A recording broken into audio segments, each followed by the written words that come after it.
K. Rose here with KrossBox, and today we're going to talk about stance. All right, fighting stance, boxer stance, as some people call it. What we want to do is first determine if we're a right-handed orthodox or a left-handed southpaw fighter.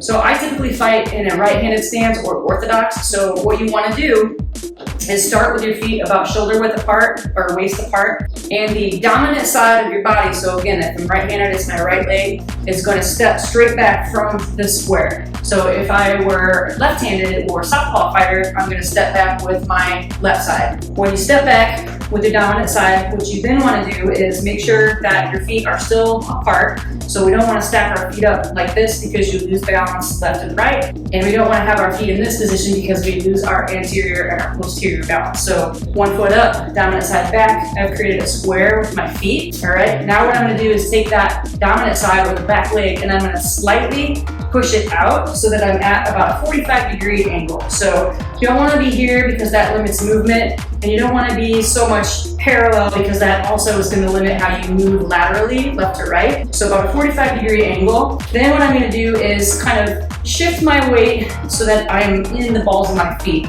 So I'm going to bend my knees a little bit, and now I'm putting my brain where my muscle is, the bottom of my feet, and I can feel that most of my weight is shifting back and forth, but I'm mostly putting the weight in the balls of my feet. So my hips are going to be slightly offset until I throw a punch with my dominant side. Then I go parallel to my opponent or my heavy bag, my double-ended bag, or whatever it is that I'm working out with. Now the hands and the arms, hips are parallel, legs are in the right spot. I've bent my knees, just drop the arms down naturally. You can see where my elbows landed right here, right next to my rib cage. All I simply want to do is bring my arms straight up from there. Natural distance when I bend those arms is the elbows are going to be right at the bottom of the rib cage, and my hand or my knuckles are going to be somewhere between my cheekbone and my chin. So here we go. I'm in boxing position. I got my feet in the right spot. My knees are slightly bent. My chest is pointed towards my opponent or my strike bag. My elbows are down here, kind of on that shelf, and my hands are here on my cheekbone. Now the next thing we want to do is chin down slightly. Eyes are forward again at my opponent or at my target. So here we go. This is your proper boxing stance. If I were to switch it from an orthodox position, I'm stepping up with the right leg. So this is your fight stance. Boxing position or fight position is basically a nice athletic stance for a lot of different sports. So tennis players, baseball players, even volleyball players will get into this stance for optimal balance and optimal movement in all planes of directions. So we haven't even put in footwork yet. We haven't even put in throwing any punches. Let's just do some shadow boxing in front of the mirror and only work on the way we move our body from this position.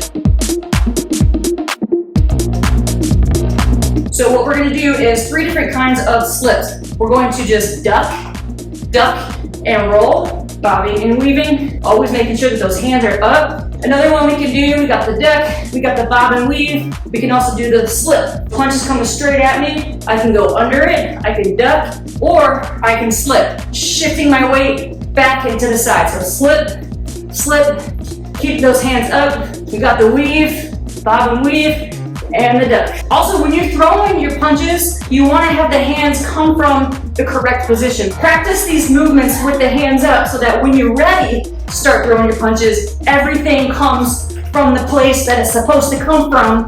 You recruit the right muscle groups, and ultimately, you have the best workout. Practice that in front of a mirror.